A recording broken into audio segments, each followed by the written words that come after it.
All right, what is going on, Laker fans? Thank you very much for tuning in. I appreciate you guys being a part of the show. Post-game show tonight. Lakers lose to the Oklahoma City Thunder, 101-93. The final score. Frustrating final couple of minutes for the Lakers. Not really sure execution-wise towards the end of that game. A lot of stuff didn't make sense from my perspective towards the end of that game. Some bad turnovers. Max Christie committing a foul that I still have no idea what Max Christie was watching. If you're going to be in some of these late game situations, you got to 100% know what you're doing at the end of the games. Austin Reeves, way too many turnovers. Braun, way too many turnovers, and some possessions from LeBron that didn't look good at all. They really didn't look good. Unfortunately, we're going to be doing a post-game show tonight that is on the Lakers losing the day after Thanksgiving, so not exactly much to cheer about in this game, but we're going to break it all down. I appreciate you guys hanging out. Lakers now 11-8 on the season. They're 2-2 in the NBA Cup. I actually did not know that, but Spectrum says they're 2-2, so I'm just going to say they're 2-2 in the NBA Cup. You guys know how I feel in regards to some of these games around the Cup. 11-8 overall. They started the season out. We know they started the season out 10-4, and this loss to the Thunder, 101-93, very winnable game. Very winnable game. OKC, I haven't seen too many games from OKC this year, but the games that I have seen them play, they looked a lot better in those other games than they looked against the Lakers. So I want to give I wanted to give the Lakers a lot of credit tonight. I thought, and I already know OKC. I think they're the second best defensive team in the entire NBA. So we all kind of know just how good Lakers defense or just how good OKC's defense is. But coming into this game, I thought OKC was nothing special, nothing too crazy. Lakers, I felt like put themselves in a position to win the game. The way the first half ended and the way the third quarter ended, 2 possessions. Lakers were, I think, up 3 with 2 possessions left in the first half. They hit 2 threes in a row. They're down 3. I can't remember right off the top of my head, but kind of a similar situation where OKC took a lead into the fourth quarter. So some small things from the Lakers. I will tell you this. If there's an advantage that the Lakers are going to have against the Thunder, by the way, Oklahoma City is only going to get better. They're going to get better as the season progresses. They'll get better because Alex Caruso will come back. They'll get better because Chet Holmgren will come back. They're going to get better. They're a phenomenal team.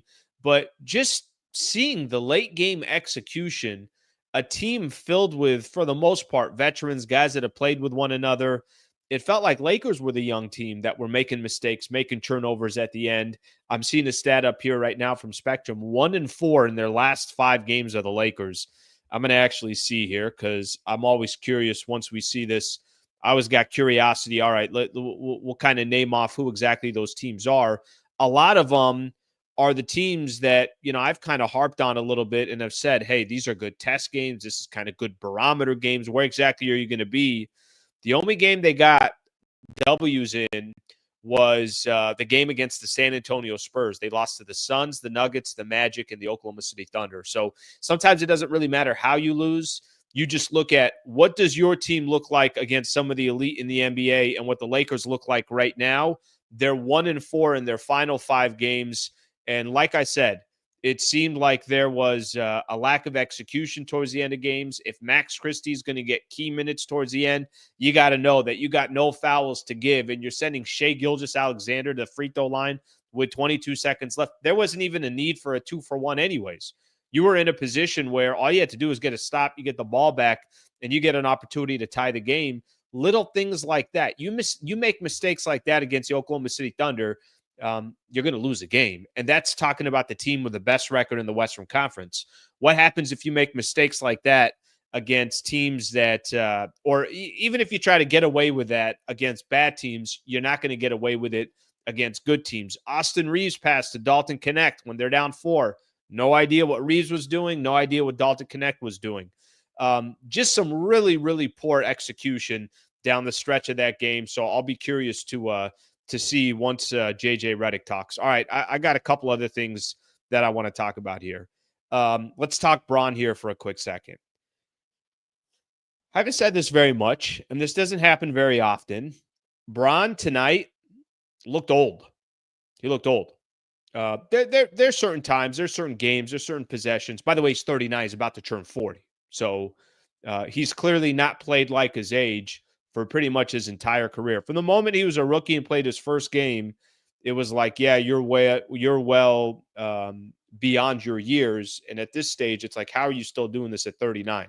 He looked old tonight. He looked old. Couple of possessions. What was it? One was a double dribble. The other one was a travel. And these are him just timing wise, turning around, not seeing that a defender is there. Couple of plays just from turnovers. I mentioned he had 5 turnovers total. Some of the decision making that he was making, they got lucky. Bron got himself in the air one of those final possessions and tried flinging the ball out. It was deflected, ended up in Max Christie's hand, and Christie hits an 8-9 footer to put the Lakers within 2. That would have been the ball game if that's a turnover. Instead, Christie found a different way to end the game, and he ended it obviously with that foul with Shai Gilgeous. But just LeBron looked old. And again, I'm going to go back to saying this. It's not something that we say often. He did not look good tonight. And maybe this is just one of those, hey, no problem. He'll forget about it and he'll come back. Next game's on Sunday against Utah and everything will flow. That's the hope. But here's Bron's stat line tonight. 5 of 13 from the field. 12 points for LeBron. Look how low his point total was. There's other guys I got to get into too with Anthony Davis. I honestly forgot about AD during the game, but I'll get back to that in just a second. The 12.6 assists, 8 rebounds. I could live with pretty much all his stats, even though that's well below what his stats usually are. I mean, you can't have 12 points. I mean, if Bron's having 12, you're going to have trouble winning a game. The issue is the turnovers. How many different times are we doing these post-game shows and we're looking at Bron and we're saying to ourselves, all right, Bron, 6 turnovers, 7 turnovers, 4 turnovers, 5 turnovers. 4 turnovers actually sounds pretty reasonable at this point. If Bron has a game where he has 4 turnovers, I'm probably not going to complain. And I'm not going to complain like I'm saying. I think I just kind of go back to what I was just talking about, is because I'm too accustomed to seeing all these turnovers from Bron now. Didn't look good. All right, another player that didn't look good tonight. Tell me an Anthony Davis moment tonight. Tell me an AD moment that I would say more on the defensive side. He had 4 blocks tonight, but he had 15 points. Between LeBron, when's the last time you guys have ever tuned into a post-game show here? And we're talking about LeBron and Anthony Davis combined for under 30. They had 27 points between the two guys. That's why the Lakers scored 93 points. And I'm not trying to take anything away from what OKC did. I'm not trying to take anything away of how productive those two play, or how productive that team is. Second best defensive team in the NBA. I'm not trying to take any of that away. But if I'm telling you who's the best player on the court tonight, Shai Gilgeous-Alexander was by far the best player on the court tonight. Dagger 3, kind of sizing up Max Christie's. Shot clock's at 4. I'll wait a couple more seconds. Now I'm going to go ahead and take the shot. 36 points, 6 rebounds, 9 assists, a couple of steals for Shai Gilgeous-Alexander. Between Anthony Davis and LeBron James, they had 27 points between those two players. Shai Gilgeous on his own dropped 36 for the Thunder. You could have bad nights. That happens. I'm just saying, if you're going to beat the Oklahoma City Thunder, you need a lot more from your 2 stars. You got to have, from an offensive perspective, you need a lot more production from your 2 stars. Now, I get it. There's nights like tonight, D'Angelo Russell came off the bench and was phenomenal. Started for Austin Reeves to start that second half. He was great. Austin Reeves had some moments. Dalton Connect does it again. Had 5, 6 threes. I'll look at his stats in just a second. But I get it, and I'm all for a balanced scoring attack. I'm all for that. I love when teams have no idea where the offense is going to come from. LeBron and Anthony Davis have a game where they scored 27 points combined. You tell me how the Lakers are going to win this game.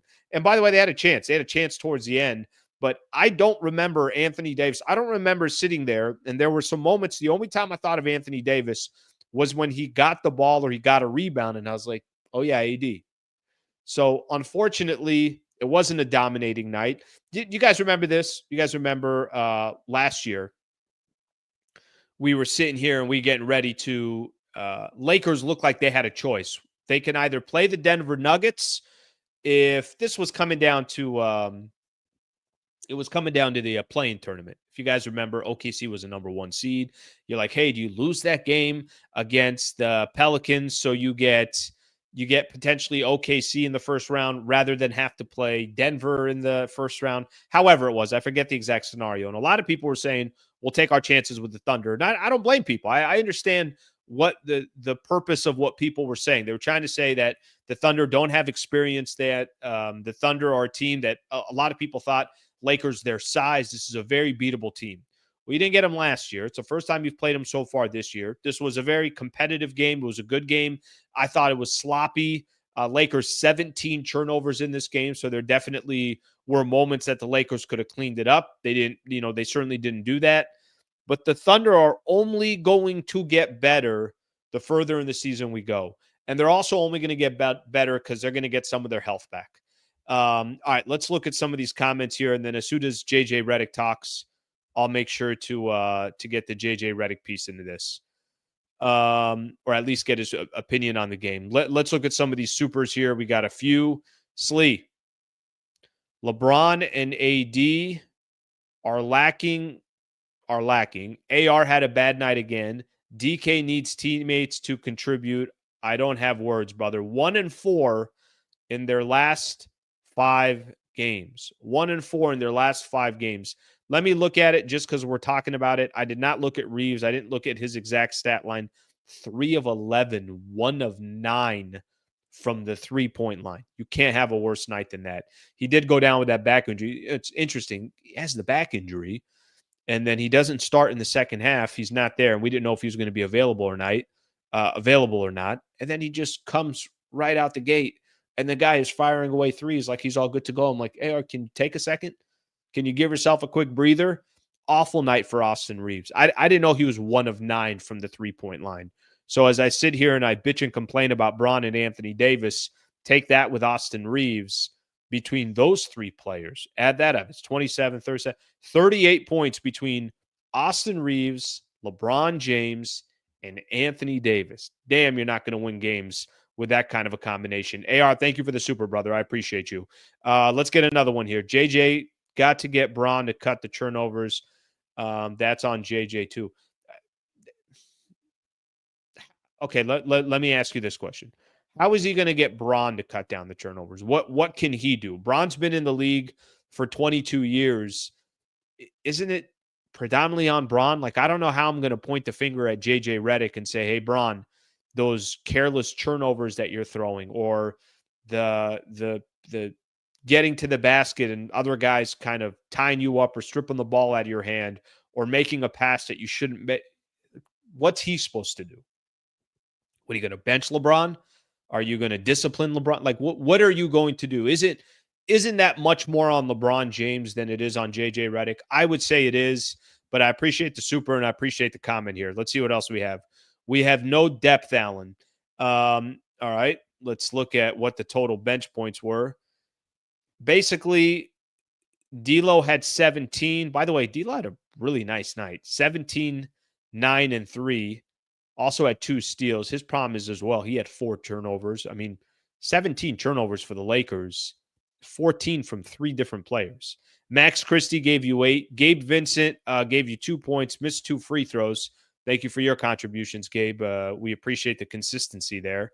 Literally, that's been Gabe Vincent all year long. David, you're right. I'll tell you this about the depth. It's not something that you can rely on. It's not something that you could look at and you could watch and you could feel comfortable about. It's not something that you could sit back and you could say, I know exactly what that bench is going to give the Lakers. That certainly is not the case. Guys like Rui, I've said this before, I'll say it again.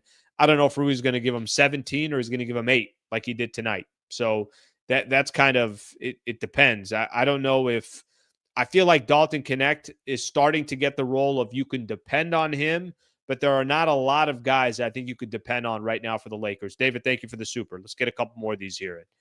Glenn, Al, love the show. Your best player can't only shoot 9 times. OKC looked great without Chet and AC. Keep up the great work. Glenn, thank you for the super, brother. I appreciate it. Anybody that's sending supers in, thank you very much. If you're not sending supers, just don't talk to me, okay? I don't want to talk to you.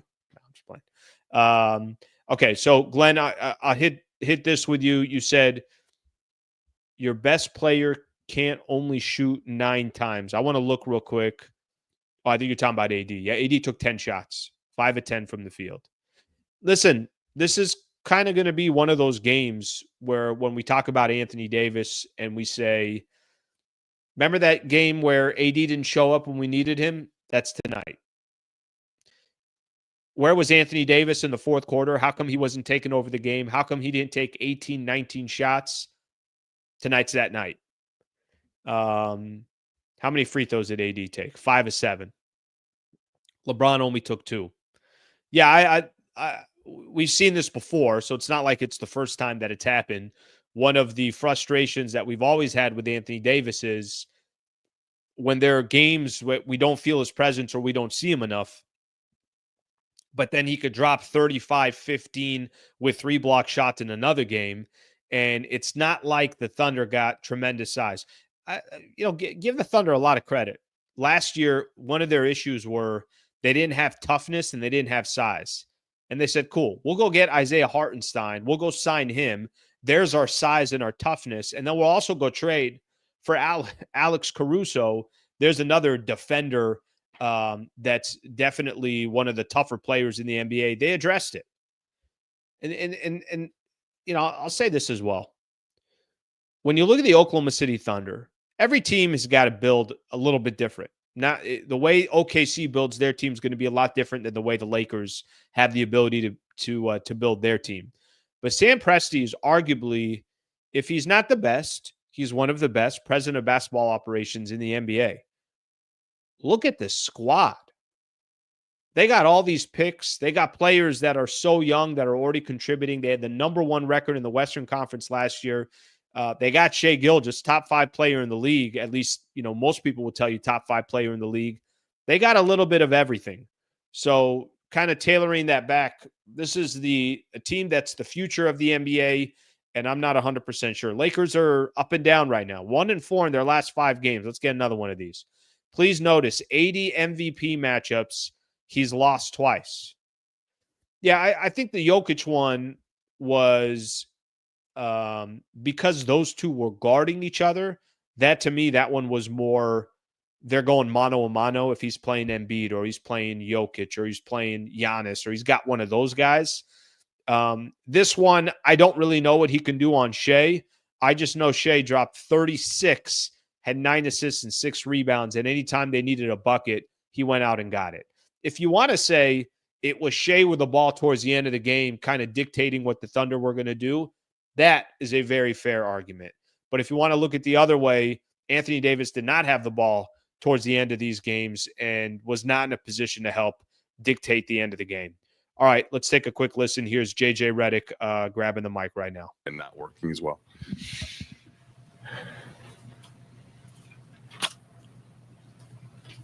Yeah, I mean, I think you're just in a tough spot sometimes in terms of just reviewing stuff, going over stuff, showing stuff pregame. They're going to trap at the end of the quarter to get the ball back. We want the last shot. Yeah, I mean, yeah. Sometimes you're in a tough spot, and you just got to keep doing it, and we'll get it. We'll learn from it. Got it. Is there a larger takeaway from this specific game where, obviously you're in it, you come back and it late? Yeah, I think the biggest takeaway is we have a lot to build on defensively over the last 2 games. That was as connected as our group has been on that end of the floor since the first game of the season. Just, really, really outstanding job with a lot of the stuff we talked about. Don't know the exact total, but there were, half dozen to a dozen plays that just shot us in the foot, even before the late game stuff. We played well enough and hard enough to win against the best team in the West. So there's definitely good stuff. JJ, did Max think there was a foul to give him? I'm not sure. Nobody he looked at me and I gave him the coverage call, and I guess he interpreted that as foul. But obviously, I was yelling the coverage call. What kind of information did you get on Austin? JJ didn't take the bullet on that one. What was your vantage point on that play? And then kind of how did you think he moved out there after a pretty hard fall? Vantage point on the play was, an airborne player, and he made a play on the ball, and that's why I stopped dunking very early in my life. Clear that he couldn't go in the first half. He's tough as nails, and I thought he moved fine. It wasn't really in the flow of the game because of that and not getting to start the second half. So but I thought he'll be in some pain tomorrow, and we'll just have to kind of assess going forward. All right, JJ, we'll take one more here. Let's the defensive side. It felt like AD was just everywhere. 4 blocks, switching onto Shea, switching onto their perimeter guys. What did you see from him in terms of his engagement activity? And felt like even more so than the average game. Yeah. Guarded a lot of isolations. Thought he was fantastic in isolation. You're inevitably, especially against a team with 2 superstars and guys that redrive closeouts and redrive shifts, you're inevitably going to get beat. And I thought his awareness and just intent to be that sort of backline anchor that we've talked about was great tonight. They're a really good defensive team. I'm going to get at this right after. A lot of stuff that we tried to run, and we got to be better. Me, coaches, all that stuff. I just finding him more scoring opportunities against this team in particular. They did a really good job with him. All right, that's what I was waiting for. I was waiting to see if he said anything about his offense. Listen, no one's here to question Anthony Davis's defensive abilities. Nobody is. Dude had another 4 blocks tonight. AD is a man when it comes to that department. But I thought what JJ said at the end there, I thought what he said was, we got to do a better job. I got to do a better job getting the ball. I don't know. Maybe I got to figure out a way to simplify this. They are a really good defensive team. I've said it now. This will be the 3rd time that I've said they got the 2nd highest defensive rating in the NBA. Oklahoma City Thunder do. There's still a little more common sense that comes into the game. And I think sometimes what bothers Laker fans, yes, JJ Redick could specifically find a way to get Anthony Davis the ball more, and he should. But when your offense is struggling and you're looking at the team out there and you're saying, man, it's really, really tough to score on these guys, isn't it just common sense to say, get Anthony Davis the damn ball, run plays for Anthony Davis, make sure Anthony Davis is getting to the free throw line, go 4 straight possessions of feeding Anthony Davis the ball, and let's see what happens. Or maybe now he's finding guys that are cutting, or maybe that opens up a portion of the court where Dalton Connect is open, and we know the damage that Dalton Connect has done. I don't get it sometimes. I really genuinely don't. When you have a player like Anthony Davis, somebody was just saying here, was talking about how Shai Gilgeous towards the end of the game, what is Shai doing? They hand Shai the ball and they say, go do what you do. Why does that have to be different with Anthony Davis? And I think what a couple, listeners have already pointed out, and this just kind of shows, and I'm not surprised by this at all, the audience that's on this channel, Talk Postgame Show, Talk Lakers, you guys know basketball. 10 shot attempts? 10 shot attempts? How are you going to – you're having trouble on offense. You're having trouble scoring. And AD takes 10 shot attempts? That part of that is on JJ Redick. The other part of me, and I know this isn't maybe in his personality or his character, but wouldn't you just love to see Anthony Davis one time look at his players, and even if he belittles them in front of everybody in the entire audience and tells them all, give me the effing ball. Give me the effing ball. I'm Anthony effing Davis. I go back to it. There's a common sense to it. every time somebody takes a shot and it's not Anthony Davis, OKC probably wins that possession. The Thunder are saying to themselves, is that Max Christie going to take a shot? Cool. Is Austin Reeves taking another three, even though he's 1 of 9 from the three-point line? Phenomenal. Or is Austin Reeves taking a shot where, his body's all over the place? He's not taking a set shot. Even Braun, who was struggling tonight.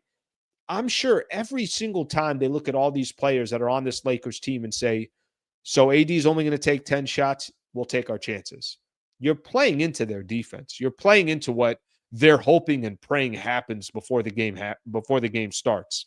Hartenstein should have 3 or 4 fouls in the first half if Anthony Davis is aggressive. Now the biggest guy they got, or one of the guys I know they've played at the center spot, is Jalen Williams, who's 6'6", 6'7". They've done that before when Hartenstein was out and Chet was out. That just shows you size is not going to be their strength until they get both of their players back. Obviously, Hartenstein is back. But that's the common sense thing that I go to when I hear a coach say, I got to do a better job of getting him the ball. That's the last thing you should be worried about. It's Anthony Davis. Your squad's not scoring. You're under, you're around 90 points for the game. And in today's NBA, that's like 70, 20 years ago. That part, I just don't fully understand. That one's I got a difficult time kind of comprehending all that.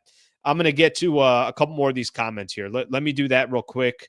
And then we're going to go back and see a couple other things I want to take away from what JJ Redick said. What's the last one that I looked at here? Okay. Yep. We got that one. Beast mode, AD 9 shots in 38 minutes. I don't know if it took 9 or 10. Maybe my box score is a little off here. I'm looking at ESPN's. Whether it was 9 or 10, it was 9. That's right. 5 and 9. Well, whatever that total was, nobody's going to sit here. I don't care if it was 12, you'd say it wasn't enough. It was 14, you'd say it wasn't enough. Clearly not enough. Beast mode, thank you for the super. I appreciate you, brother. Let's get another one of these in here. There's a couple I starred during when JJ was talking. Too many turnovers. Let me point out the team stats here real quick. Total turnovers, 10 for the Thunder. That's a clean game. That's a clean game.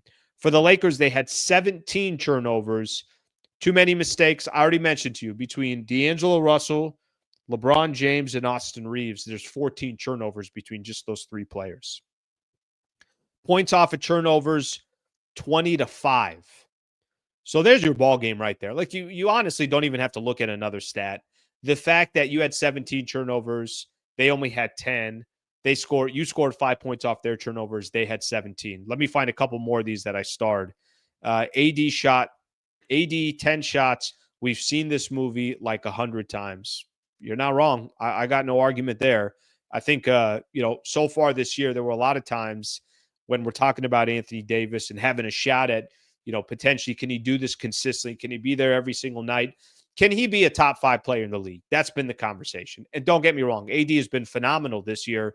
And I like that JJ, and they're talking about how great he was defensively. Absolutely, he was great defensively, but that's what he is. The only story about AD not playing good defense, if AD has a game where he doesn't play good defense, it's a story. If he plays good defense, it's like, yeah, that's what Anthony Davis does. Let me get another one of these in here. Turnovers are on Braun. This was the conversation. Somebody had a comment on there that part of the responsibility of those turnovers are also on JJ Redick. Turnovers are on Braun. Is JJ putting guys in bad spots that Braun can't get to? A couple of the turnovers were mental lapses and lazy passes. For me, that's 90% of those turnovers on LeBron. 90. If you're telling me a player didn't cut at the right time, if you're telling me there was some other situation or just a really good defensive play by the other team, but the problem is he's got so many turnovers now. Every game, it's 4, 5, 6, 7 turnovers at times. I said this earlier. If you're just tuning in right now, looked old tonight. Very, very easy to put it. Braun looked old tonight. Let's get another one. Another one of these in. AR, thank you again for the super. This dude, every postgame. AR, thank you, brother. Thank you, man. JJ doesn't need to watch the film tonight. He needs to watch the show. Just saying. Come on in, JJ. I think he's better off watching the film. I appreciate you on that, but I think he's better off watching the film. Let me get one more. I just want to play a little bit of Connect, and then I'm going to talk about Dalton Connect. You know what? It just ended. we're not going to get to Dalton Connect. Let's talk Dalton Connect here real quick. How many times has this guy now either been the bright spot because the Lakers won the game and he had a big part to do with it, or the Lakers lost, but he's still delivering? Guy's not a selfish player. I'm not trying to say, hey, it's great. Who cares? Lakers lost. Dalton Connect was good. That's not my point. My point is that Dalton Connect, another 20 points, 6 rebounds, 4 assists, 6 of 13 from the 3-point line, 7 of 17 from the field. The only thing I would say from Dalton Connect, but Jesus, the guy shooting, what is that, 40, 45% from the 3-point line, is he doesn't depend that much on the threes, but the dude's real deal. And, you know, I was complaining about this a couple games ago, that why would you take him out of the starting lineup? That makes literally zero sense to me. I know Rui Hachimura is coming back from an injury, and I know people are saying, well, you can't take a guy out, you know, just because he was injured. He can't lose a starting spot. We've seen it before in sports. I don't really I'm trying to win, so whatever it is that I need to do to win. And it was Rui. It wasn't Anthony Davis or LeBron. I'm pretty sure that if the Lakers decide Rui's not in the starting lineup, I don't know how many people are going to lose sleep over it. But they did put him back in the starting lineup, and I'm okay that they took Cam Reddish out. Okay, fine. If they want that length, they want another scoring option, cool. Have Rui there. But I didn't think there was any way that you could justify not having Dalton Connect in that starting lineup. And I didn't think there was any way that you can have Dalton Connect not playing 30-plus minutes. So tonight, 33 minutes, he started, took 17 shots, actually took the most shots of any Laker tonight was Dalton Connect.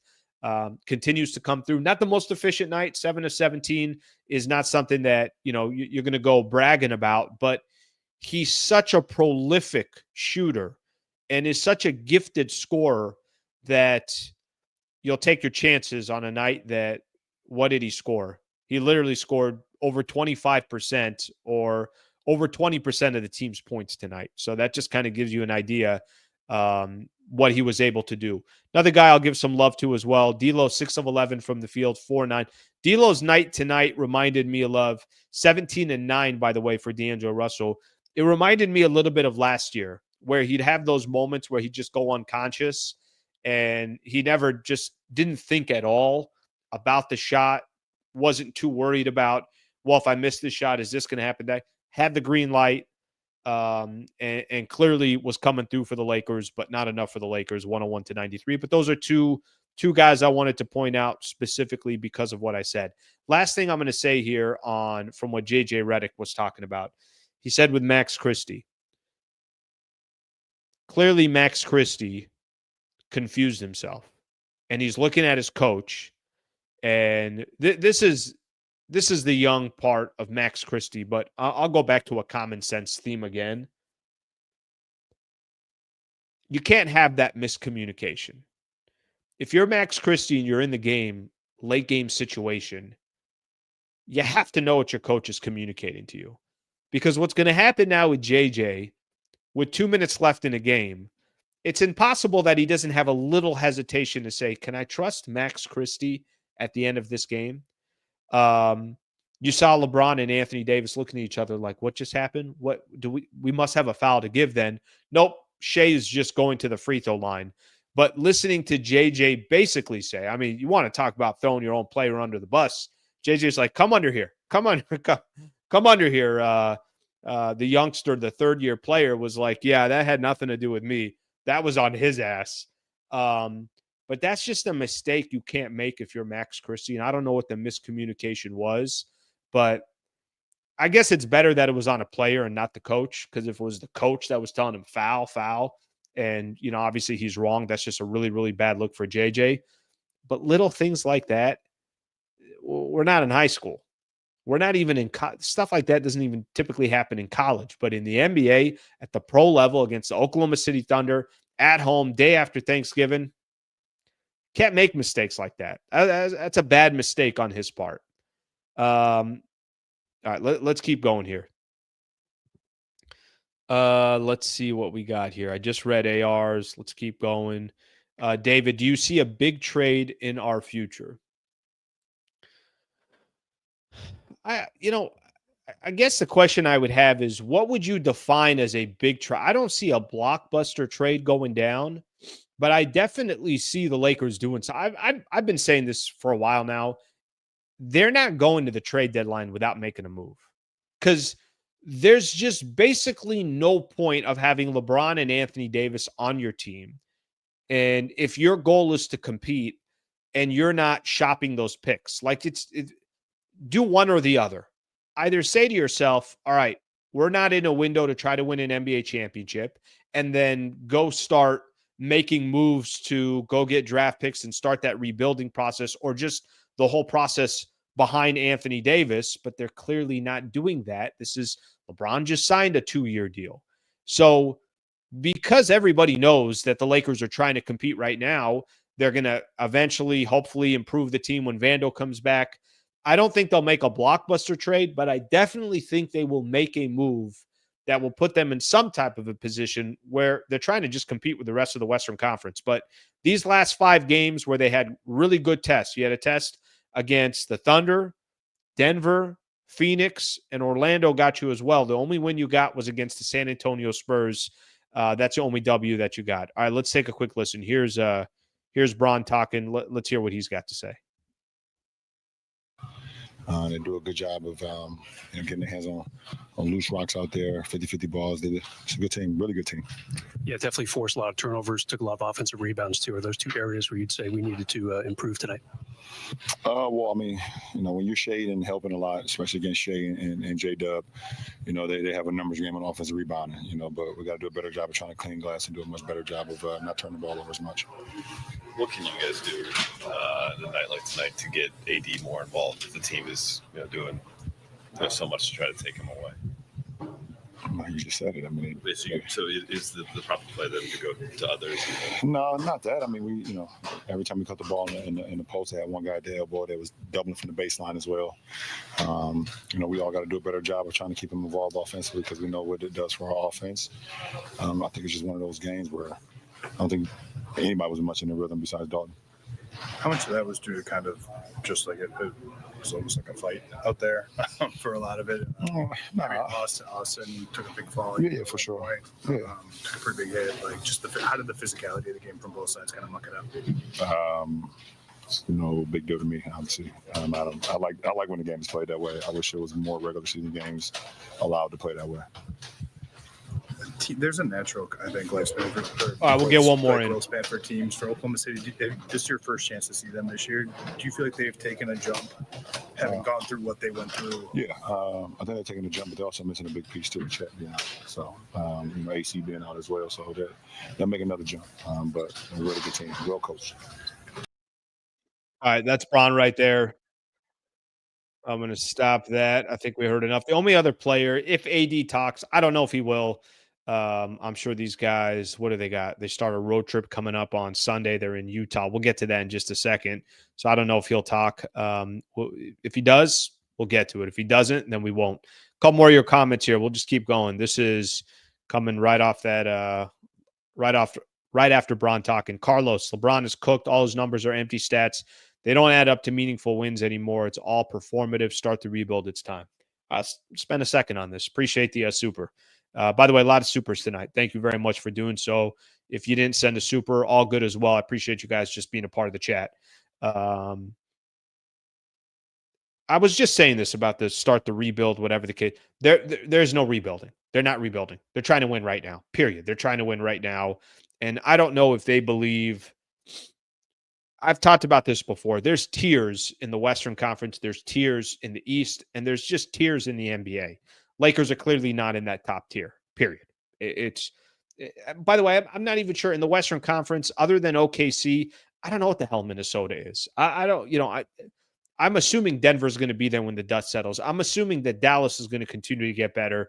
But there's a lot of questions. Are Golden State, are they as good as they've been? Or we're going to find out as we go.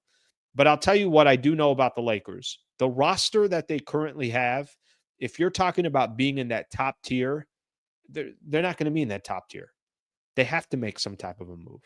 But the rebuild portion, I'm not going to pay attention to because they're not going to rebuild. They are They will shop those picks way before there's a rebuild that starts. The part about LeBron, I don't think LeBron is cooked. I think LeBron continues to prove that he's still effective on a night in, night out basis. What I think you're starting to see with LeBron is there is decline to his game. And there has been some decline from the last couple of years from a defensive perspective. But him doing it at this age obviously doesn't make sense because we've never seen a player in the NBA do it for this long or this effective this late in his career. But tonight he looked old, period. There's no sugarcoating it. There's no but this, but that. He didn't look good tonight. Bron had 12 points tonight.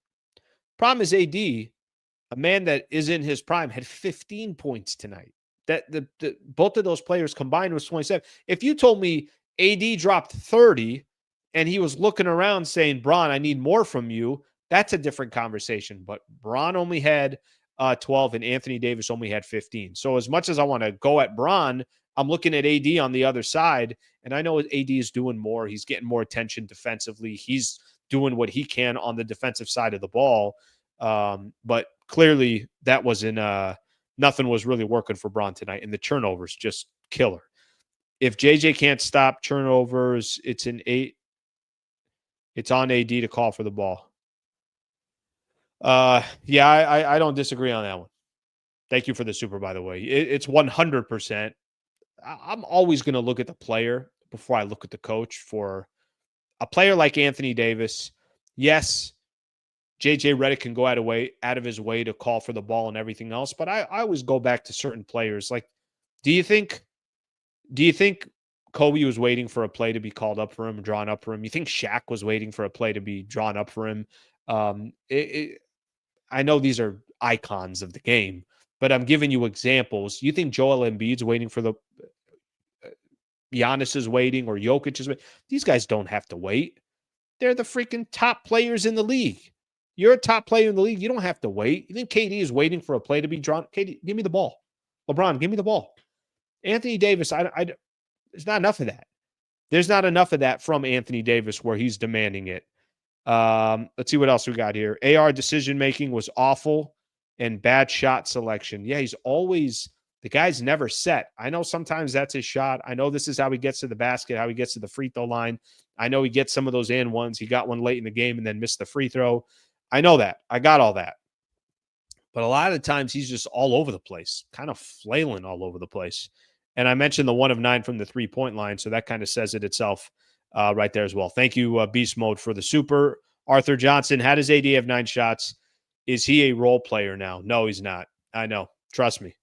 Not a good look for him. I'm just looking real quick here. Lakers schedule. So they're at Utah, at Minnesota, at Miami, at Atlanta, and then a home game against the Blazers. So they got 4 in a row on the road for the Lakers. Let's see if Max Christie can clear up what was going on towards the end of the game.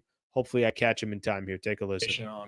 On my part, but regardless, I think I knew the time and score of the game, but I didn't realize they were in the bonus, and I should have known because they were in the bonus for the last 3 or 4 minutes. So yeah, it's a mental error on my part, and I take responsibility for that.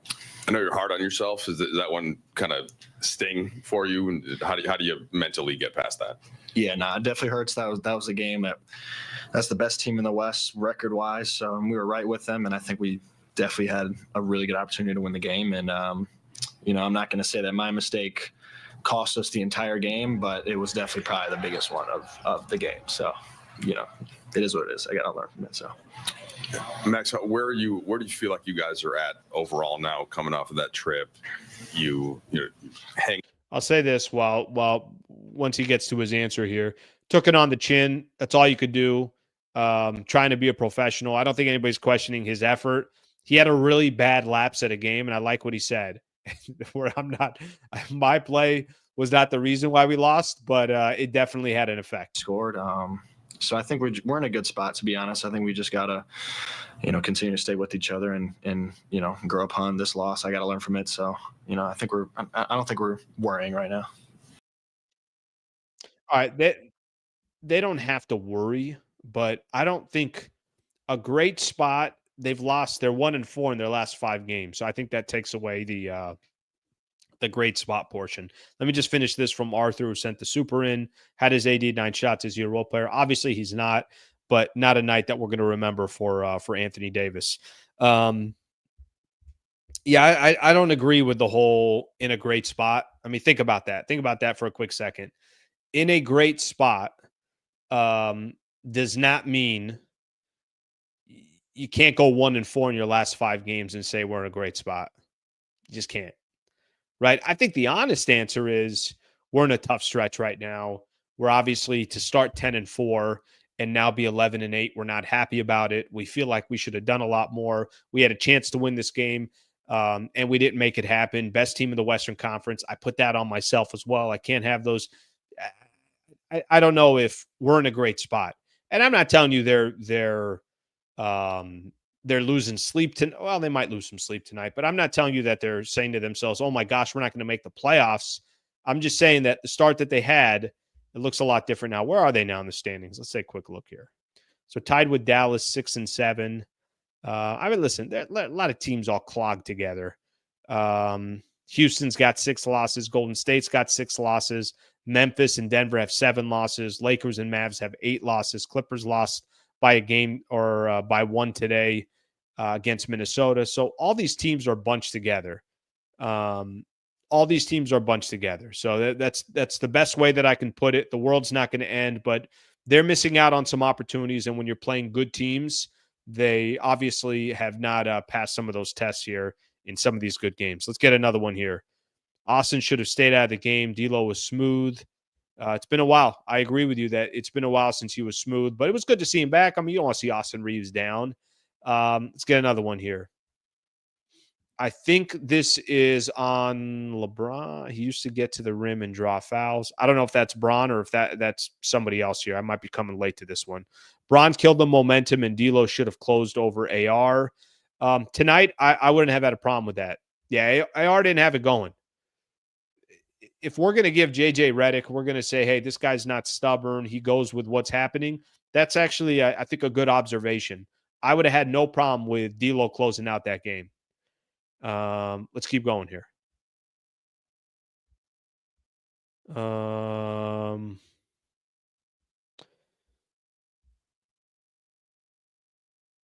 right. I'm just going to highlight this one because he can help me out here.